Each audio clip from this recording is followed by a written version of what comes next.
Kenyan life and Indian life. So there's characteristics and political and social backgrounds. So today I am presenting my two chapters. Thematic comparison of the old woman and the cow and the petals of blood, and the second is social and political background.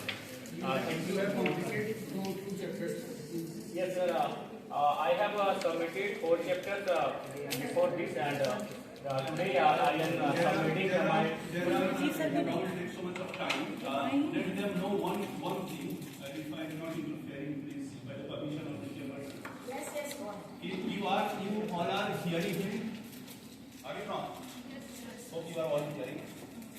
He's mentioning this topic is such a relevant and such a the topic of paramount importance that you should have a question. अंतर नहीं है, आप future के research scholar हो और हम वर्तमान के रिसर्च स्कॉलर हैं, और हमने अपनी मास्टर्स की भी पढ़ाई यहीं पे की है। हमारे यही तमाम प्रोफेसर हैं, डॉक्टर एन के पांडे, के.एम. सिंह, इन्हीं के पढ़ाई हमने इन्हीं के माध्यम से की है। तो आपको हमारा यही संदेश रहेगा कि देखिए, कितनी भी विकट परिस्थितियां क्यों ना हो, आप कभी हौसला मत हारिएगा। बेशक आज हम आप अभी एमएलए के रूप में देख रहे हैं, लेकिन मैं आपको बताना चाहूँगा, जब मेरे जो परिवार की स्थिति ना, वो कोई सोच भी नहीं सकता जहाँ से हम आए हैं। मेरे पिताजी का जब डेथ हुआ था तो उसी साल मेरे दादाजी का भी डेथ हुआ था।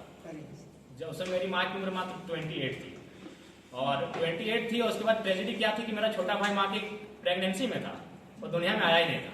पिताजी के डेथ होने के बाद लगभग 4 महीने बाद मेरे भाई का जन्म हुआ था, और उससे बड़ी ट्रेजेडी क्या थी कि उससे 1 साल पहले मेरे भाई का भी डेथ हुआ था, और उससे ठीक 1 साल पहले मेरी बहन का भी डेथ हुआ था। तो उस ट्रेजेडी से आकर मैंने एमएलए तक का मुकाम हासिल किया है, और एमएलए नहीं, भले अब एज ए संवैधानिक तो हम एमएलए है, लेकिन पूरे देश में अभी हमारे नाम के चर्चे इस राज्य के फ्यूचर को लेकर होता है। तो मैं आपको यही कहूंगा कि आई थिंक आप हमसे तो बेहतर हो। आप जिस परिवार से आते हो, जिस बैकग्राउंड से आते हो, हमसे बेहतर हो।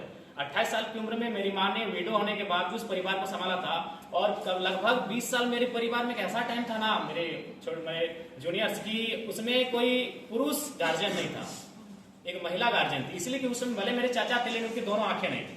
बहुत ट्रेजेडी हमारे परिवार में। तो दोनों आंखें नहीं होने के कारण मेरे चाचा का अभी तक विवाह नहीं हुआ था। तो उस ट्रेजेडी से होकर हम एक एमएलए के रूप में आपके बीच आए हैं। तो इसलिए जब भी आपको कोई लगे नेगेटिव पॉइंट्स, तो आप अपने इस भाई को याद रखिएगा। तमाम नेगेटिव पॉइंट्स के बीच हम आपके बीच आए हैं, और इतनी ट्रेजेडी हुई है कि आप सोचेंगे तो लगेगा कि ये फिल्म है, ये रियल स्टोरी है ही नहीं। तो उस स्टोरी से हम उस ट्रेजेडी का सामना करने के बाद आपके बीच आए। तो हम ज्यादा आज आपको संदेश नहीं देंगे, हमारे बीच थोड़ा समय का अभाव है, और हो सके हमारे प्रेजेंटेशन में भी अगर आपको थोड़ा सा आज अगर कुछ समस्या लगी तो नेक्स्ट प्रेजेंटेशन में हम उसको मजबूत करेंगे, क्योंकि समय का अभाव था।